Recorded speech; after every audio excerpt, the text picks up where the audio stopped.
రాష్ట్రంలో దోమల సమస్య ఎక్కువైంది నగరంలో అనేటువంటిది ఎమ్మెల్యే సుధీర్ రెడ్డి దోమల డ్రెస్తో ఇక్కడ వచ్చారు. దోమలు కుట్టకుండా వినూత్నమైనటువంటి ప్రెస్ కాన్ఫరెన్స్ నిర్వహించారు. కొద్దిసేపు వాగ్వాదం జరిగింది. ఎమ్మెల్యే ఉన్నారు. ఎంత మేర ఇబ్బంది ఉంది నిజంగా రాష్ట్ర వ్యాప్తంగా దోమలు ఎక్కువవుతున్నటువంటి పరిస్థితి, ముఖ్యంగా ఎల్బీ నగర్ మీ నియోజకవర్గంలో ఎట్లాంటి సిచ్యువేషన్ ఉంది, ప్రజల నుంచి ఎట్లాంటి వినతులు వస్తుంది?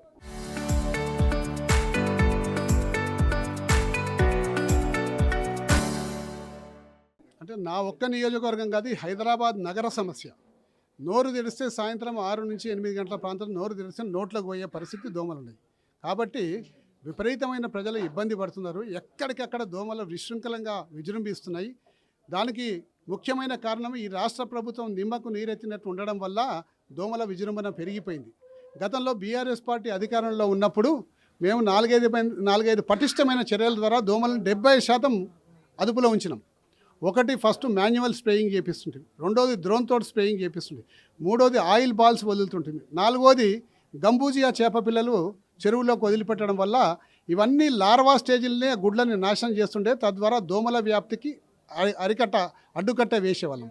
ఇప్పుడు ఇవన్నీ గాలికి వదిలిపెట్టేసిండ్రు. ప్రజల ఆరోగ్యాన్ని కూడా గాలికి వదిలిపెట్టేసేసిండ్రు. దోమలు విశృంఖలంగా విజృంభిస్తున్నాయి. దోమల ద్వారా డెంగ్యూ వస్తుంది, దోమల ద్వారా చికెన్ గున్యా వస్తుంది, దోమల ద్వారా మలేరియా వస్తుంది. ఇలా పేద ప్రజలందరూ కూడా దీని చికిత్స కోసం కొన్ని లక్షల రూపాయలు కట్టుకొని హాస్పిటల్లో చేరైతున్న కేసులు చాలా ఉన్నాయి. కాబట్టి దీన్ని అరికట్టండి మహాప్రభు అని చెప్పి మేము ప్రభుత్వాన్ని కోరుతున్నాం. మీ ప్రభుత్వం చేసిందంటారు, ఈ ప్రభుత్వం ఎందుకు చేయట్లేదు? రీజన్ ఏంది? ఫండ్స్ లేవా? అవినీతి జరుగుతుందా? హైదరాబాద్ నగరం మీద వీళ్ళకి ప్రత్యేకమైన దృష్టి లేకపోవడం. ఎందుకంటే ప్రజాప్రతినిధులు ఒక ఇద్దరు తప్ప, అది ఒకటి మన జూబ్లీస్ ఎన్నికల్లో గెలిచిండ్రు, ఉప ఎన్నికలో. అంతకన్నా ముందు ఒక ఉప ఎన్నికల్లో ఇంకొక కంటోన్మెంట్ ఎలక్షన్స్లో గెలిచిండ్రు. అవి తప్ప ఇంకా వేరే ఏం లేవు. కాబట్టి దీని మీద దృష్టి పెడతలేరు. ఈ హైదరాబాద్ నగరం మీద దృష్టి పెట్టకపోవడం వల్ల తీవ్రమైన నష్టం ఏర్పడుతుంది. దాన్ని రిపేర్ చేయాలంటే కూడా మళ్ళీ చాలా సమయం పడుతుంది. కాబట్టి హైదరాబాద్ని మీరు ప్రత్యేకమైన దృష్టితో చూడమని చెప్పేసి ముఖ్యమంత్రి గారిని రైజింగ్ తెలంగాణ హైదరాబాద్లో ఇన్వెస్ట్ చేయండి అంటున్నారు. ముఖ్యంగా ముఖ్యమంత్రి ఈరోజు మున్సిపల్ శాఖ మంత్రిగా ఉన్నటువంటి పరిస్థితి.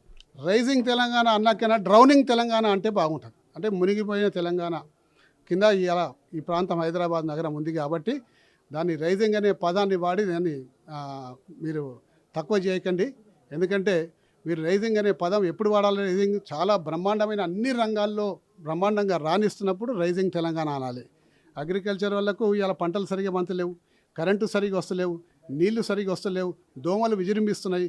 ఇక ఏ విధంగా రైజింగ్ తెలంగాణ అంటారనే సంగతి నేను సూటిగా ప్రశ్నించదలుచుకున్నా. దానికి జవాబు చెప్పాల్సింది ప్రభుత్వం. డిమాండ్ ఏం చేస్తున్నారు? ముఖ్యమంత్రి మున్సిపల్ శాఖ మంత్రి ఏ డివిజన్లకు ఎన్ని కావాలనుకుంటున్నారు? ఎట్లా పరిశుద్ధానికి సంబంధించి ఎట్లా? ఈచ్ డివిజన్కి 10 ఫాగింగ్ మిషన్స్ ఇవ్వాలి.